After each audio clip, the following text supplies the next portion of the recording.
All right, so these are Helix wireless earbuds, and they're just basically outbrand AirPods. So let's see how they do in 2026. All right, so let's just start off with the sound quality. So the sound quality really isn't as bad as I expected.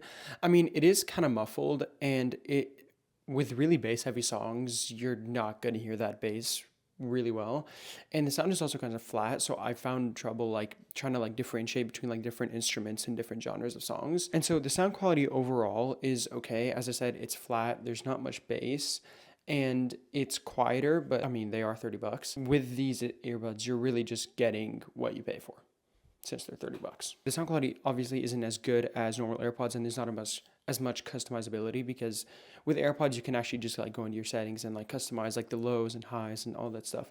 With these, you kind of gotta just like deal with them. All right, and then let's talk about like the actual fit and the build quality. So everyone's ears are different, and personally, my ears don't really fit very well with the normal baseline AirPods because they don't have like the silicone tip, but the AirPod Pros fit me really well because they have that silicone tip. And so these Helixes, they actually fit me really well.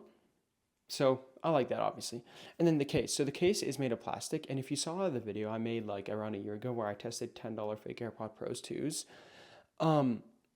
they're not as low, like this case isn't as low quality as that, but I mean, you can still obviously tell that they're not like AirPod level quality. And then like when you bend the hinge, which is also made of plastic, you can feel like it's about to break, like if you bend it too far.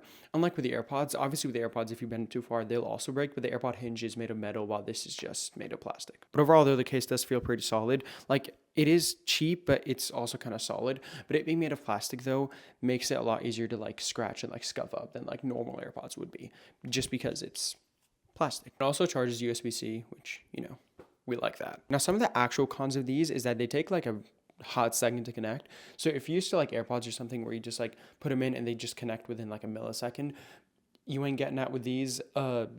These do take like a second. Like you gotta like put them in and then go into your settings and then connect them in Bluetooth. Like they won't just automatically connect. They also got no ANC or transparency mode, so if you really care about noise cancellation or transparency mode, these probably wouldn't be for you. And they never seem to charge to 100%. Like I've left them for like full hours on end charging, and the light here will just still be orange, which is really weird.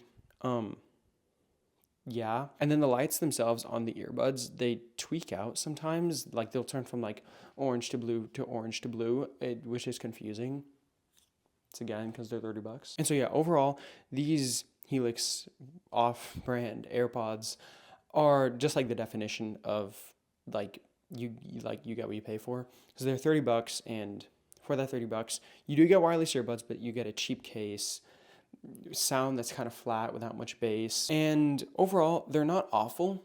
I mean, if you're on a budget, these I think would work pretty well just because they are 30 bucks. But if you have the money to spend, I would get maybe better wireless earbuds like Galaxy earbuds, or if you're an Apple user, like AirPods and stuff like that. But if you're really on a budget, I don't see why these would be awful. But anyways, yeah, thank you guys for watching. I'll see you guys in the next video.